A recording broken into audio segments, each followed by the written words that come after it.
All right. Yes, I said we'd be right back, and we are. You're listening to America's Voice Now. You know, we've been talking about the issues surrounding your rights and your privacy in reference to your personal information, your health care information, your income. All of this stuff is an open book to governments and corporations who choose to track you and monitor you and find out everything about you. But there's one area that we are failing to see, and it's not just an issue surrounding the privacy issues, but this is the problem that I see in journalism today. They are failing us miserably when it comes to the information that Americans need in order to identify where these problems lie. You know, the NSA program is an example. The hospitals and how they're going to be penalized. The truth about Obamacare and the issues that are wrong with it, that if most Americans understood what was really going on, they'd be having kittens.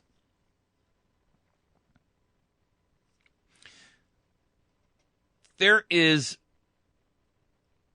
going to give you this example before I break into this story about this race war that is going on in America that most people aren't aware of. And, you know, I don't like to get confrontational about things like race because I don't want to ever be accused of being a racist or anything along those lines. I'm not. People have said to me, you don't like Obama because he's black. No, I don't like Obama because I don't like his policies. I don't like his principles. I don't like his concepts. I don't like his ideas. I mean, I love Ben Carson, Dr. Ben Carson. He's a black man. And I tell you right now that if Ben Carson runs for president, he's a man I'd vote for. I've promoted his articles. I've promoted his speeches. I've talked about him repeatedly. You've heard me talk about him. But when it comes to guys like Barack Obama, when it comes to guys like Reverend Al Sharpton, like Jesse Jackson, these people are not. It has nothing to do with race. It has everything to do with the content of who they are.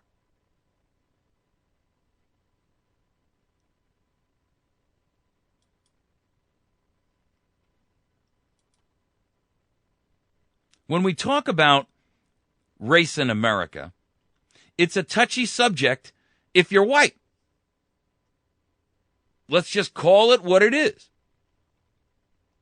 The Daily News has got a story out today about a Brooklyn group of black youths who block a white couple's car and they bloody their victims in a racial attack. This group of attackers ranged in age from 12 to 18. And while they were beating these people, they were shouting, "Get those crackers and get that white whore." There was over 10 of them. One of them was a 12-year-old girl. They surrounded this couple's car in Brooklyn. They beat the husband and yanked the wife to the pavement by her hair while they threw all these racial slurs at them. It was at 7 o'clock at night. Now, they were at a green light, and there was a group of kids strolling across the street. And the light had turned green. Now, that means that they knew in advance, as they entered the intersection, that they were, it's one thing in a parking lot. Well, look, I don't even want to get into the semantics of it. The simple truth is, if they were out in the middle of the intersection and the light was green for the cars, the pedestrians, in this case, because it's an inner city and everybody knows the traffic rules, they were in the wrong. And the couple honked their horn, and these kids started kicking the car. They surrounded it. They were pounding on the car. The guy got out of the car, and immediately they jumped all over him like wolves. They punched him. They kicked him in the head. At the end of this thing, he had a broken nose, a broken septum, a blood clot,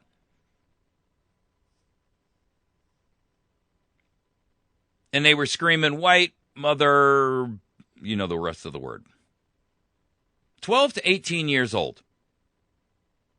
A gang of hyenas, wolves, is what these kids are. See, the truth is, ladies and gentlemen, this is one attack. The New York Daily News talked about it. But I got to tell you something. The media is hiding from us the truth that attacks like this are happening every day around the nation. They constantly throw at us the opposing story when there is a white versus black issue. But always when the white guy is the instigator. They never tell you about black on white, about Hispanic on white. And I have a problem with that. They also don't release to you, they tell you that blacks are dying in massive numbers by violent crime, but they don't tell you that 90% of that is black on black crime.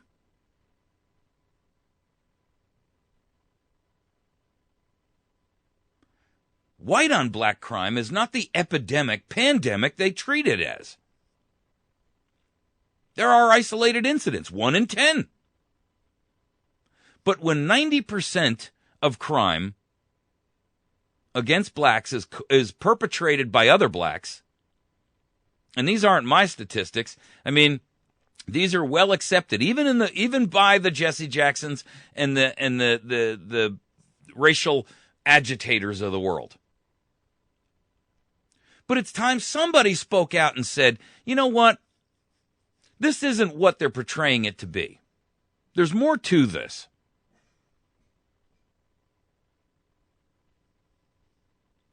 Our children are being inundated with this white apologist attitude. You have a duty to be guilty for being born white. Being taught in your schools. And I beg to differ. I don't have to be guilty for being born anything. In fact, the truth of the matter is, during the days of slavery in the United States of America, my parents and grandparents didn't even live here. So why am I paying some kind of ultimate penalty for the sins of the great-great-great-great-great-grandfathers?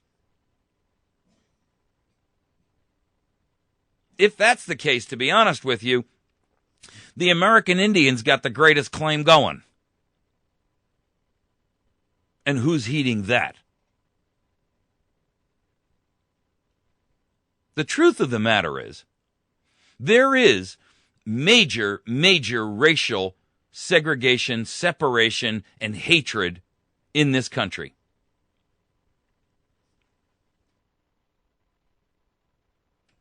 This president promised to be a uniter and not a divider. And I think most Americans, especially white Americans who voted for Obama, believed that that would be one method, one way to heal some of the problems in the United States, the racial implications of all of the years of slavery and all of the years of the black population being held down. And I agree. The behavior and the treatment that black Americans have received has been reprehensible in many ways. But I'm also recognizing and willing to acknowledge the fact that we've gone over the top in terms of trying to make amends, if you will. Racial preferences is one example. The courts right now are looking at affirmative action. I can tell you that racial quotas and affirmative action are not good for America. And I think most Most minorities, whether they're black or Hispanic or Asian or whatever other minority they are, would agree, if they're intellectually honest, that affirmative action is not beneficial to our society or even the individual. Giving a different test, and by the way, this is related to not just racial makeup, but gender makeup as well. Giving a test to one minority and another test to the majority is inexcusable. It's the way in which government monopolizes the right to declare right and wrong. You know, over the years, there have been a number of examples of this, and I don't mean a few, I mean hundreds, where police departments and fire departments gave one test to white people, whether they were police or fire, and another test to blacks. I got to tell you, if I'm being pulled over by a cop, or if I call a police officer and I ask him to come to my place of business because I've been robbed, or if I dial 911 because I'm in an emergency, I want the highest qualified, best trained, most intelligent individual I can get. I don't want someone because a racial preference has pushed them to the top of the list. I want someone who is intelligent, articulate, ethical, moral, honest. Don't you?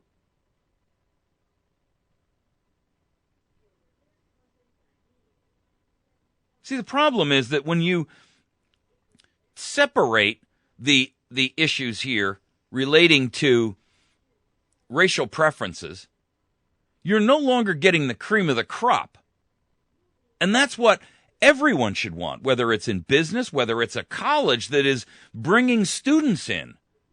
But racial preferences say to that college, you've got to turn away a better qualified student for one of color or sex or race or religion or national origin or sexual preference. That's not a... If that is how our world... Listen. When I call 911, I want the cop showing up who's the best qualified guy. I don't want him showing up because he's either black or he's gay and he got a special preference. I don't want him showing up because it's a woman and she got a special preference, especially if she's showing up because I'm being attacked by a gang of thugs of any color. It's absurd. It's not common sense, and it's wrong. And the media in the United States of America refuses to tell you the truth. The number of these types of cases that we hear about are so far and few between. And they are really, in reality, so numerous that the media in the United States has utterly abdicated any responsibility they have towards intellectual honesty and journalistic integrity to hide the truth from you and to meet their personal agenda. Yes, individual reporters, and yes, organizations. News organizations are hiding the truth from you. And that, ladies and gentlemen, is inexcusable. You've got the Congress out there saying we can define who a journalist is by what paper they work for. And if you don't work for a paper, you're not a real journalist. Well, I got to tell you something. The real journalistic organization in the United States is not one I trust. And so the truth of the matter is, if I can't trust them, why should I want to give them a special preference of a government blessing? Isn't there something wrong with that?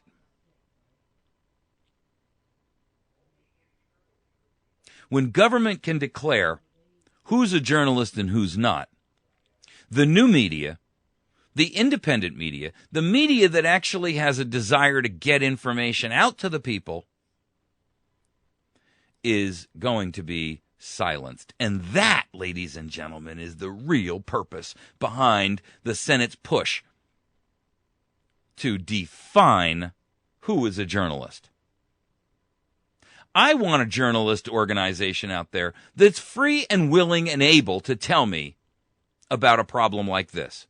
I want a news organization out there that is willing to blow the whistle on government fraud and abuse and waste and frankly, betrayal.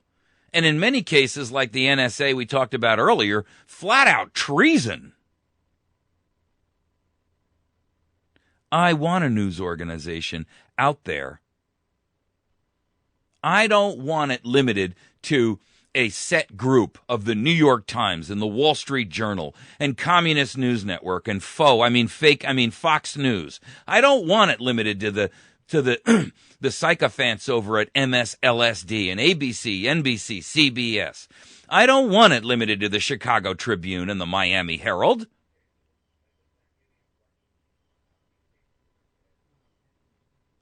I want independent media. And I want some people out there who actually respect and own and possess journalistic integrity to inform me of what's really happening in our country. That's their job. That's their goal. And that is technically their duty. Many don't honor it. Most don't honor it.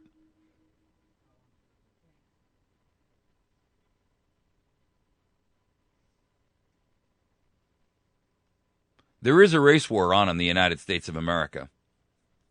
The press is hiding it from you, hiding the truth of it and the evidence of it. I don't know what the purpose is behind it, but I can tell you that it's definitely not good.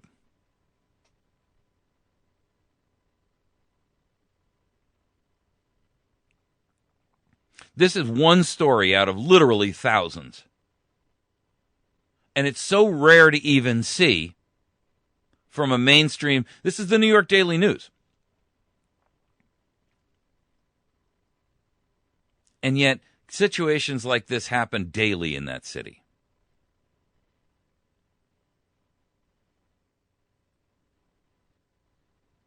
Chicago, completely out of control. D.C., I mean, these are the murder capitals of the United States of America. They are the assault capitals, the crime capitals. Nobody's talking about it.